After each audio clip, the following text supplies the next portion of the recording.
अस्सलाम वालेकुम, this is ODA foxtrot from defence outpost. तो आज की जो खबर है वो काफ़ी ज़्यादा इंटरेस्टिंग न्यूज़ है, जिसको किसी ने भी एक्सपेक्ट नहीं था किया कि खबरें ऐसी भी आ सकती हैं। तो बेसिकली आज हम लोग पाकिस्तान एयरफोर्स का जो F-16 ब्लॉक 70-72 को अक्वायर करने का प्रोसेस है, उससे रिलेटेड अपडेट के ऊपर बात करेंगे। इससे रिलेटेड एक न्यूज़ काफ़ी ज़्यादा वायरल हो रही है, उसको डिस्कस करेंगे। और इसी के साथ साथ ये अपडेट भी आ रही है कि यूएई एयरफोर्स अपने F-16 ब्लॉक 60 एयरक्राफ्ट जो हैं वो पाकिस्तान को प्रोवाइड करने जा रही है या फिर उनको ऑफर करने जा रही है। तो ये एक बहुत ही ज्यादा इंटरेस्टिंग न्यूज़ है, इसको आज हम लोग डिटेल में डिस्कस करेंगे। क्या ऐसा हो सकता है, नहीं हो सकता, इसकी पॉसिबिलिटीज पर भी बात करेंगे। तो वीडियो जो है वो काफी ज्यादा इंपॉर्टेंट है, लेकिन उससे पहले अगर आप लोगों ने अभी तक चैनल को सब्सक्राइब नहीं किया हुआ तो please make sure to like this video and do subscribe to the channel. तो जैसे मैंने आपको पहले मेंशन किया कि आज इस वीडियो के अंदर जिस खबर के बारे में हम लोग बात करेंगे वो रिसेंटली काफी ज्यादा वायरल जा रही है, और ये आप उस पर्टिकुलर न्यूज का एक मुख्तसर सा स्क्रीनशॉट देख सकते हैं। एक्सप्लेन इस न्यूज को मैं आगे चल के करूंगा, लेकिन अगर मैं अपनी बात करूं तो जब सबसे पहले मैंने इस पर्टिकुलर खबर को देखा था सोशल मीडिया के ऊपर और स्पेशली फेसबुक के ऊपर मैंने इस खबर को देखा था, तो पहली नजर में मैंने इसको इग्नोर कर दिया था। बिकॉज जब आप डिफेंस रिलेशन से लिंक्ड होते हैं तो आपको पहली नजर में पता लग जाता है कि ये अपडेट जो है वो फेक है, ये पर्टिकुलर न्यूज जो है वो रियल है। तो इस तरह से आपको पता लग जाता है, और मुझे भी उस टाइम के ऊपर आइडिया हो गया था, जिसकी वजह से मैंने इस न्यूज को इग्नोर कर दिया। लेकिन मसला यहाँ पर यह है कि इग्नोर करने के बावजूद पिछले 2 दिन से फेसबुक के ऊपर डिफरेंट पाकिस्तान एयरफोर्स के जो फैन बॉय ग्रुप्स हैं उनके अंदर इतने बड़े तादाद में इस पर्टिकुलर न्यूज को, इस पोस्ट को डिस्कस किया जा रहा है, शेयर किया जा रहा है, और लोग तकरीबन इसके ऊपर बिलीव कर चुके हैं कि ऐसा जो है वो बिल्कुल हो सकता है। इस वजह से मैं आज यहाँ पर मजबूर हूँ कि मैं इसको डिस्कस करूँ, ताकि आप लोगों को पता लग सके कि क्या चीजें जो है वो पॉसिबल हैं और क्या चीजें पॉसिबल नहीं है। अब जो है तफसील से इस न्यूज के बारे में डिस्कशन करते हैं। तो ये आप दोबारा से इन्हीं में से कुछ पोस्ट का आप स्क्रीनशॉट देख रहे हैं, और मैं बारी बारी जो इसके अंदर इंपॉर्टेंट पॉइंट्स हैं वो उनको आपके सामने एक्सप्लेन करता हूं। तो सबसे पहले इस पोस्ट में कहा यह गया है कि पाकिस्तान और यूनाइटेड स्टेट्स एक डील को बहुत जल्द फाइनलाइज करने वाले हैं। डील फाइनलाइजेशन के बहुत ज्यादा करीब है, जिसके तहत यूनाइटेड स्टेट्स की तरफ से पाकिस्तान एयरफोर्स को हमारी F-16 ब्लॉक 50-52 की फ्लीट के लिए नए AES से रेडार्स प्रोवाइड किए जाएंगे, जो कि मोस्ट प्रोबेबली यहाँ पर AN/APG 83 AES से रेडार्स होंगे। ये पर्टिकुलर रेडार वही हैं जो कि इस टाइम के ऊपर F-16 ब्लॉक 70-72 अपग्रेड के साथ जो है वो यूनाइटेड स्टेट्स किसी भी और कंट्री को ऑफर कर रहे हैं। तो यहाँ पर AES रेडार्स का मेंशन किया हुआ है। इसके अलावा AES रेडार के बाद यहाँ पर तकरीबन 200 के करीब AIM-120D AMRAAM मिसाइल्स का मेंशन किया गया है, जो कि AIM-120 का इस टाइम के ऊपर सबसे लेटेस्ट वेरिएंट है। खैर, इसके अलावा यहाँ पर इस पोस्ट के अंदर ये चीज भी मेंशन की गई है कि AES रेडार और AIM-120D मिसाइल के बाद यहाँ पर पाकिस्तान एयरफोर्स के F-16 ब्लॉक 50-52 के लिए viper guard electronic warfare suite भी जो है उसको भी यूनाइटेड स्टेट्स ने कहीं ना कहीं उसकी भी डील जो है वो फाइनलाइज होने वाली है। तो ओवरऑल अगर बात करें तो इस पोस्ट के मुताबिक 3 के करीब जो टेक्नोलॉजीज हैं एडवांस F-16 की, वो पाकिस्तान को ट्रांसफर की जा रही हैं, जिसमें सबसे पहले AES से रेडार शामिल है, उसके बाद नई AMRAAM मिसाइल्स शामिल है, और उसके बाद F-16 के लिए एक नया इनबिल्ट इलेक्ट्रॉनिक वॉरफेयर स्वीट है। और यहाँ पर यह भी याद रहे कि इस पोस्ट के मुताबिक, जो कि इतने बड़े नंबर में शेयर की जा चुकी है, इसके मुताबिक सिर्फ 18 पाकिस्तान एयरफोर्स की जो F-16 एयरक्राफ्ट है उनके लिए ये सामान जो है एडवांस F-16 का वो यूनाइटेड स्टेट्स की तरफ से प्रोवाइड किया जा रहा है। मतलब कि बाकी जो हमारे एयरक्राफ्ट हैं MLU स्टैंडर्ड्स के, उनका अपग्रेड का यहाँ पर कोई सीन नहीं है। खैर, ये चीज तो ऑब्वियसली पहले ही एक्सपेक्टेड थी, क्योंकि हमारे जो ब्लॉक 15 OCU हैं वो पहले से ही MLU पैकेज के थ्रू अपग्रेड हो चुके हैं। उनकी जो सर्विस लाइफ है या फिर एयर फ्रेम की लाइफ है वो इतनी ज्यादा नहीं है कि उन पे मिलियंस ऑफ डॉलर्स के अपग्रेड किए जाएं। इससे अच्छा है कि उनको 7 से 8 साल की या फिर 5 साल की सर्विस के बाद ऑब्वियसली पाकिस्तान एयरफोर्स रिटायर कर देगी, और जो ब्लॉक 52 स्टैंडर्ड्स के F-16 है वो ऑब्वियसली मॉडर्न F-16 है, तो उनके अभी 15 से 20 साल सर्विस में पाकिस्तान एयरफोर्स के साथ कंफर्म्ड है कि वो सर्विस में रहेंगे। तो इस न्यूज के पहले पार्ट की वैलिडिटी के ऊपर बात करें कि क्या ऐसा हो सकता है, तो देखें ऑब्वियसली साफ सी बात है, इस न्यूज का जो पहला पार्ट है जिसमें ब्लॉक 70-72 अपग्रेड्स पाकिस्तान एयरफोर्स को मिल सकती हैं, ये तो कहीं ना कहीं प्लॉजिबल चीज है कि अच्छे खासे चांसेस मौजूद हैं, क्योंकि पाकिस्तान एयरफोर्स के जो चीफ हैं यूनाइटेड स्टेट्स का एक बहुत ही बड़े लेवल का विजिट कंडक्ट करके आए हैं, जिसमें वहां पे पेंटागन के ऑफिशियल्स, स्टेट डिपार्टमेंट के ऑफिशियल्स और फिर US कांग्रेसमैन भी जो है वो एयर चीफ से मिले हैं। जो कि किसी विजिट के ऊपर ऐसी मुलाकात तभी होती है जब आप किसी इंपॉर्टेंट माइलस्टोन की तरफ मूव कर रहे हो, और पाकिस्तान एयरफोर्स और यूनाइटेड स्टेट्स के कॉन्टेक्स्ट में देखें तो अगला इंपॉर्टेंट माइलस्टोन जो है वो न्यूअर F-16 एयरक्राफ्ट को लेकर है, उनकी अपग्रेड को लेकर है। इसके अलावा कोई पॉसिबल पॉइंट नजर नहीं आता कि पाकिस्तान एयरफोर्स की सीनियर लीडरशिप और यूनाइटेड स्टेट्स के दरमियान इतनी मुलाकातें क्यों हो रही हैं। तो ये चीज बिल्कुल पॉसिबल है कि आने वाले टाइम में हमें F-16 ब्लॉक 70-72 अपग्रेड मिल सकता है, या नए एयरक्राफ्ट मिल सकते हैं, या फिर हमें वी किट्स मिल सकती हैं जिससे हम अपने 18 जो F-16 ब्लॉक 50-52 हैं उनको अपग्रेड कर सकते हैं। लेकिन इसी पोस्ट की अगर बात करें जिसके अंदर दूसरे पार्ट में एक बहुत ही ज्यादा इंटरेस्टिंग और अजीब सा क्लेम किया गया है, तो उसको अगर मैं आपको यहाँ पर मेंशन करके बताऊं, यहाँ पर लिखा गया है कि in addition to block 70-72 upgrade, United States की जो गवर्नमेंट है उसने पाकिस्तान एयरफोर्स को एक कमिटमेंट दी है कि यूएस गवर्नमेंट जो है वो यूएई को इंस्ट्रक्ट करेगी कि उनकी एयरफोर्स के पास, यानी कि यूएई की एयरफोर्स के पास जो F-16 ब्लॉक 60-62 एयरक्राफ्ट है जो कि स्पेशली लॉकहीड मार्टिन की तरफ से यूएई के लिए बनाए गए थे, तो ये पर्टिकुलर एयरक्राफ्ट 20 की तादाद में यूएई गवर्नमेंट जो है वो पाकिस्तान एयरफोर्स को शिफ्ट करेगी। इस चीज की जो कमिटमेंट है वो खुद यूनाइटेड स्टेट्स गवर्नमेंट ने पाकिस्तान एयरफोर्स को दी है कि क्योंकि दुबई की जो एयरफोर्स है या फिर यूएई एयरफोर्स है वो फ्यूचर के अंदर कहीं ना कहीं जाकर F-35 के ऊपर शिफ्ट करने वाली है, तो उनके जो F-16 एयरक्राफ्ट होंगे ये उनको सबसाइड कर देंगे, कहीं ना कहीं फेज आउट कर देंगे, या फिर उनको रिमूव कर दिया जाएगा सर्विस से, या फिर उनको सेकंड हैंड सेल कर दिया जाएगा। तो यहाँ पर यूएस गवर्नमेंट की तरफ से कहा गया है कि क्यों ना वो F-16 ब्लॉक 60 जो है वो पाकिस्तान एयरफोर्स को सेल कर दिए जाए और विन विन वाली सिचुएशन हो जाए। पाकिस्तान एयरफोर्स के जो पुराने F-16 ब्लॉक 50-52 हैं वो भी अपग्रेड हो जाएं और कहीं ना कहीं कैसे ना कैसे इन्हें नए एयर फ्रेम भी प्रोवाइड कर दिए जाएं। अब यूएई का जो F-16 ब्लॉक 60-62 है ये F-16 का एक बहुत ही ज्यादा यूनिक वेरिएंट है, और जैसे मैंने पहले बताया कि यूएई एयरफोर्स के लिए स्पेशली ये जो वेरिएंट है ये लॉकहीड मार्टिन की तरफ से कस्टमाइज करके मैन्युफैक्चर किया गया है। तकरीबन 2004 के अंदर इसकी मैन्युफैक्चरिंग स्टार्ट हुई थी और इसके टोटल में 78 to 80 यूनिट्स वो इस टाइम के ऊपर बन चुके हैं और यूएई की एक्टिव सर्विस के अंदर है। इसके अलावा ये जो पर्टिकुलर F-16 का ब्लॉक है ब्लॉक 60, ये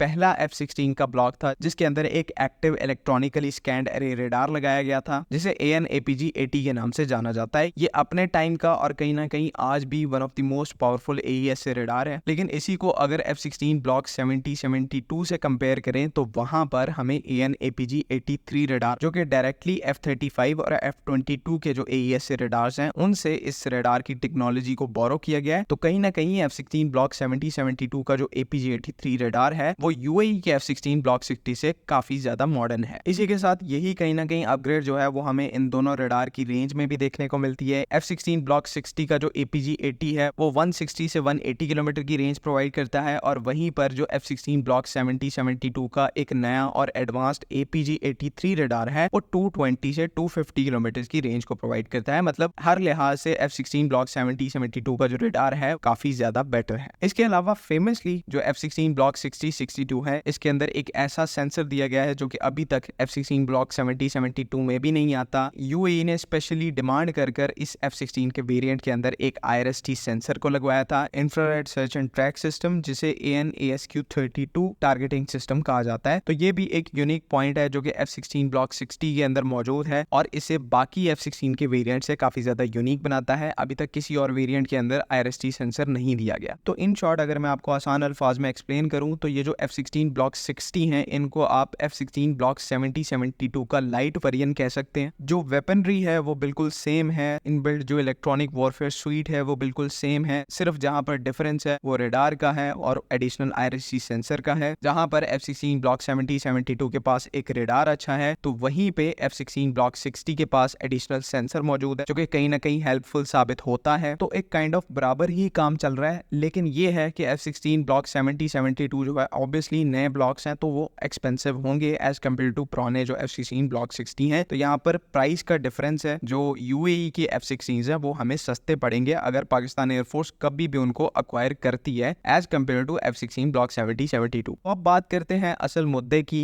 कि क्या चांसेस हैं कि पाकिस्तान एयरफोर्स इन F-16 की तरफ यानी कि यूएई एयरफोर्स के F-16 की तरफ जा सकती है। जो इंटरनल सोर्सेज होते हैं एयरफोर्स के जो कि हमें इंफॉर्मेशन प्रोवाइड करते हैं उनमें से किसी ने अभी तक मेंशन नहीं किया इस बारे में कि पाकिस्तान एयरफोर्स का इस डायरेक्शन को लेने में कोई इतना ज्यादा इंटरेस्ट है। यूएई एयरफोर्स और पाकिस्तान एयरफोर्स के दरमियान वैसे ही इंटरेक्शन जो है वो काफी ज्यादा कम रहता है। ये दो कंट्रीज आपस में इतनी ज्यादा मिलिट्री एक्सरसाइज को कंडक्ट नहीं करती, तो interaction air force to air force level के ऊपर बहुत कम है। लेकिन यहाँ पर अब बात की जा रही है कि यूएस एयरफोर्स थर्ड पार्टी के तौर पर यहाँ पर आकर पाकिस्तान एयरफोर्स को अश्योर कर रहा है कि F-16 ब्लॉक 60 जो है वो उनको प्रोवाइड कर दिए जाएंगे। तो ये पॉइंट तो बिल्कुल वैलिड है, लेकिन यहाँ पर अगर मैं आपको एक ऑनेस्ट ओपिनियन दूं बहुत ही ज्यादा रेयर चांसेस है कि ऐसा एक्चुअल में हो जाए, बिकॉज एक तो ये एक रैंडम फेसबुक पोस्ट पोस्ट है, क्रेडिबिलिटी इसकी बिल्कुल भी नहीं है। इसको डिस्कस करने का यहाँ पर मकसद ये है कि इसके बारे में लोगों के डाउट्स को क्लियर किया जाए। जो डिफेंस एंथुसियास्ट इसको सच समझ के बैठे हुए हैं उन तक फैक्ट्स को पहुंचाना। बाकी ना तो इससे रिलेटेड कोई भी किसी भी तरीके से ऑफिशियल कंफर्मेशन है, ना पाकिस्तान एयरफोर्स से है, ना ही किसी मीडिया एजेंसी ने इस चीज की कंफर्मेशन की है। खुद ये एक फेसबुक पोस्ट है, ऑल्दो इसको बड़े नंबर्स में शेयर किया गया है, जो कि पॉइंट आउट करती है कि इसके पीछे कोई वजह हो सकती है कि इतने बड़े नंबर में ये चीज सर्कुलेट कर रही है। और वैसे भी अगर क्रेडिबिलिटी को आप साइड पे भी रख दें तो ये जो पर्टिकुलर अप्रोच है इसके बारे में मतलब कहीं से सेंस ही नहीं बनती कि पाकिस्तान एयरफोर्स इसको भी अपना सकती है। इस पोस्ट की जो पहली न्यूज को हमने डिस्कस किया वो कहीं ना कहीं हमें उसके अच्छे चांसेस नजर आते हैं कि ऐसा हो सकता है कि पाकिस्तान को F-16 ब्लॉक 70, 72 या फिर वी किट्स जो है वो मिल सकती हैं। उसके अच्छे चांसेस हैं, इस चीज में कोई डाउट नहीं है। लेकिन ये जो सेकंड पार्ट है कि UAE से F-16 ब्लॉक 60, 62 मिल जाएंगे हमें, तो ये एक बिल्कुल ही अजीब सी अपडेट है। इसके बारे में मतलब इसको सीरियस लेने का इस टाइम के ऊपर कोई फायदा नहीं है। फ्यूचर का वैसे भी किसी को पता नहीं है, अगर होने को हुआ इसके बारे में फिर हम वेट एंड वॉच वाली पोजीशन ही इख्तियार कर सकते हैं, लेकिन चांसेस इसके ऑब्वियसली बहुत ज्यादा कम है। बाकी आज के लिए बस इतना ही। अगली वीडियो तक के लिए अल्लाह हाफिज। पाकिस्तान जिंदाबाद।